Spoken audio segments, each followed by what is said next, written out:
Bismillahirrahmanirrahim. Assalamualaikum warahmatullahi wabarakatuh. Perkenalkan, nama saya Umi Dinuri Anah dari Program Studi Ekonomi Islam Angkatan 2019. Di sini saya akan mempresentasikan sebuah artikel guna memenuhi tugas akhir semester ganjil pada mata kuliah Bahasa Indonesia kelas A dengan dosen pengampu Ibu Siti Latifah Mubasyiroh, SPD, MPD. Bank merupakan sebuah lembaga intermediasi keuangan umumnya didirikan dengan kewenangan untuk menerima simpanan uang, meminjamkan uang, dan menerbitkan promes atau yang dikenal sebagai banknot. Adanya bank dalam sebuah negara memiliki peran yang sangat penting, terutama dalam hal perekonomian dunia.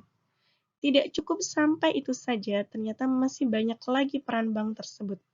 Hanya saja, di sini akan membahas salah satu jenis bank yang ada, yaitu bank syariah. Di sini saya akan mempresentasikan tentang moral hazard pada bank syariah.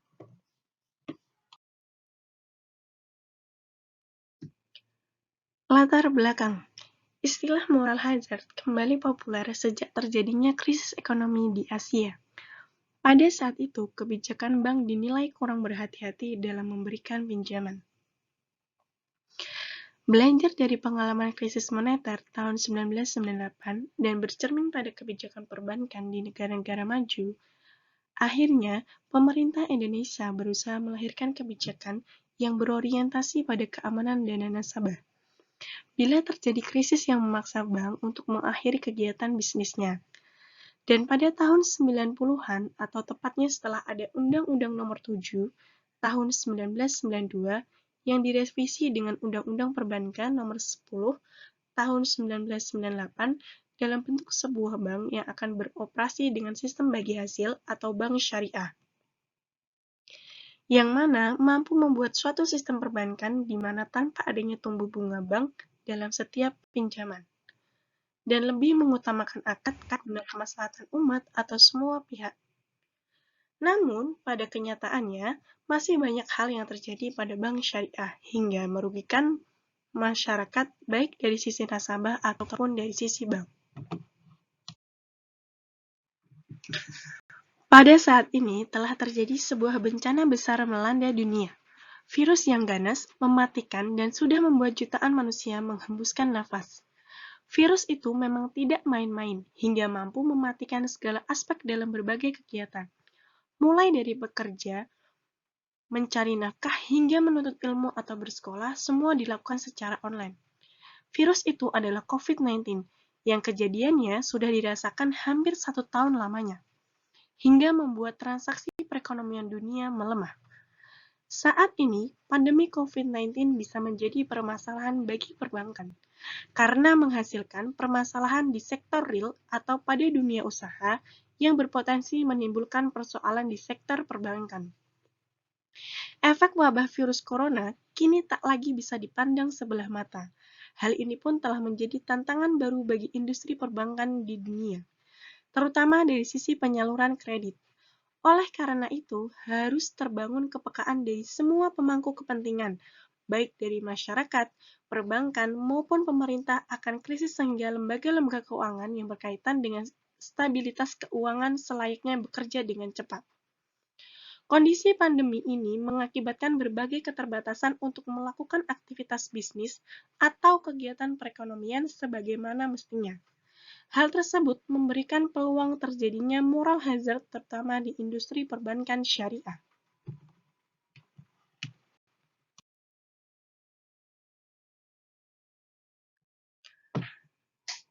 Tujuan dari pembahasan artikel ini guna mengetahui dalam bentuk apa sajakah moral hazard bisa terjadi pada bank syariah. Lalu, apa sih solusi dari permasalahan tersebut? Moral hazard atau resiko hazard muncul karena seorang individu atau lembaga yang tidak konsekuen secara penuh dan tidak bertanggung jawab atas perbuatannya. Dan karenanya cenderung untuk bertindak kurang hati-hati untuk melepas tanggung jawab atas konsekuensi dari tindakannya kepada pihak lain. Moral hazard atau perilaku jahat dalam ekonomi adalah tindakan perilaku ekonomi yang menimbulkan kemudaratan baik untuk diri sendiri maupun orang lain. Bank syariah sebagai lembaga keuangan yang berlandaskan prinsip ilahiyah yang dalam operasionalnya memiliki perbedaan dengan bank konvensional. Meskipun prinsip syariah dalam perbankan berasal dari nilai-nilai ilahiyah, namun sebagaimana kegiatan perekonomian lainnya, perbankan syariah pun tidak lepas dari masalah korupsi, termasuk juga masalah moral hazard. Ada beberapa contoh perbuatan moral hazard yang sering terjadi namun tanpa disadari oleh masyarakat, yaitu yang pertama, pada sebuah sistem asuransi. Misalnya, bila seorang pengusaha yang mengambil asuransi resiko kebakaran untuk gudangnya, ketika ia terjepit hutang dan menjelang jatuh tempo, maka kecenderungan yang akan diambil adalah dengan jalan pintas dan melakukan ketidakjujuran. Ia akan membakar sendiri gudangnya untuk mendapatkan dana asuransi sebagai ganti ruginya. Sedangkan pada sebuah bank, moral hazard bisa terjadi di dunia perbankan sudah sering terjadi bahkan menjadi kebiasaan dari para bankir, seperti korupsi dan penyimpangan lainnya, baik itu di bank BUMN atau di bank swasta. Mungkin sudah banyak diketahui mengenai bank, misal BRI, Mandiri, BNI, dan BCA, dan lain-lain. Tapi ada yang tidak mengerti kalau ternyata bank ini mempunyai beberapa jenis, misalnya antara bank konvensional dan bank syariah. Seperti contoh yang sudah disebutkan merupakan contoh dari beberapa bank konvensional. Kemudian, untuk bank syariah sendiri merupakan bank yang menjalankan usahanya berdasarkan pada prinsip-prinsip hukum atau syariah Islam dengan mengacu pada Al-Quran dan hadis. Itu menurut Si Ahmad tahun 2004 pada halaman 183. Kalau menurut OJK atau Otoritas Jasa Keuangan, bank syariah sendiri adalah bank yang menjalankan kegiatan usahanya berdasarkan prinsip syariah, dan menurut jenisnya terdiri atas Bank Umum Syariah atau yang biasa disebut dengan BUS, kemudian ada Unit Usaha Syariah atau yang biasa disebut dengan UUS, dan Bank Pembiayaan. Kemudian, untuk ketentuan kehati-hatian, Bank Indonesia telah mengeluarkan 2 peraturan Bank Indonesia atau PBI yang khusus mengatur perbankan syariah, yaitu PBI tentang kualitas aktivitas produktif bagi bank syariah dan PBI tentang penyisihan penghapusan aktiva produktif bagi bank syariah. Beberapa tujuan dan fungsi penting yang diharapkan dari sistem perbankan Islam menurut Capra tahun 2000. Pertama, kemakmuran ekonomi yang meluas dengan tingkat kerja yang penuh dan tingkat pertumbuhan ekonomi yang optimum. Kedua, keadilan sosial ekonomi, distribusi pendapatan dan kekayaan yang merata. Ketiga, stabilitas nilai uang untuk memungkinkan alat tukar tersebut menjadi suatu unit perhitungan yang terpercaya, standar pembayaran yang adil, dan nilai simpan yang stabil. Keempat, mobilisasi dan investasi tabungan bagi pembangunan ekonomi dengan cara-cara tertentu yang menjamin bahwa pihak-pihak yang berkepentingan mendapatkan bagian pengembaliannya yang dengan adil. Dan yang terakhir, pelayanan efektif atas semua jasa-jasa yang biasanya diharapkan dari sistem perbankan. Namun, sampai saat ini semua belum terrealisasikan karena masih ada beberapa kendala yang harus dihadapi oleh Bank Indonesia.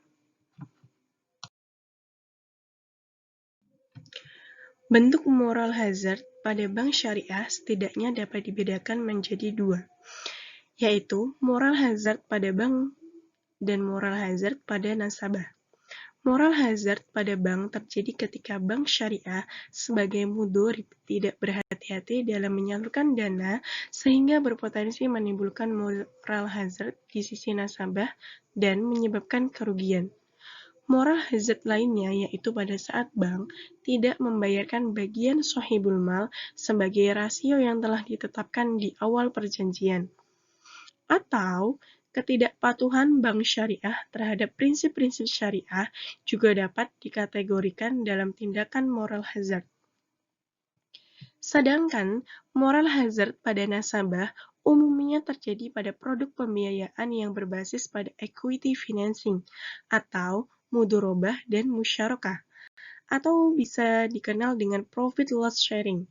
Kemudian, akad mudorobah yang tidak mensyaratkan jaminan dan juga memberikan hak penuh pada mudorib untuk menjalankan usaha tanpa campur tangan sahibul mal dan ditanggungnya kerugian oleh sahibul mal, kecuali kesalahan manajemen, mengakibatkan akad pembiayaan ini sangat rentan terhadap moral hazard.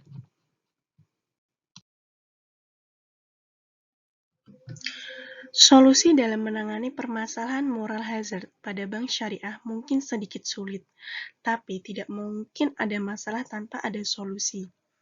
Ada beberapa cara menangani permasalahan moral hazard pada bank syariah, yaitu yang pertama, meneguhkan prinsip kehati-hatian ketika melakukan pengelolaan dana nasabah. Kedua, melakukan justifikasi apakah suatu tindakan ekonomi merupakan moral hazard atau bukan. Dengan itu, perlu kita semua mempelajari prinsip-prinsip dari transaksi yang islami dan dihalalkan ataupun yang diharamkan. Ketiga, menjalankan fungsi kontrol secara bersama-sama, teliti, dan tepat waktu oleh manajemen dan pemilik saham.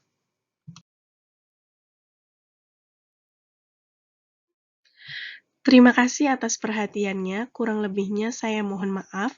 Demikian akhir presentasi saya, semoga bermanfaat untuk kita semua.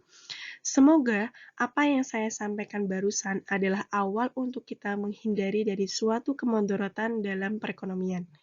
Jarib walahid takun arifan. Terima kasih, wabillahi taufiq wal hidayah. Wassalamualaikum warahmatullahi wabarakatuh.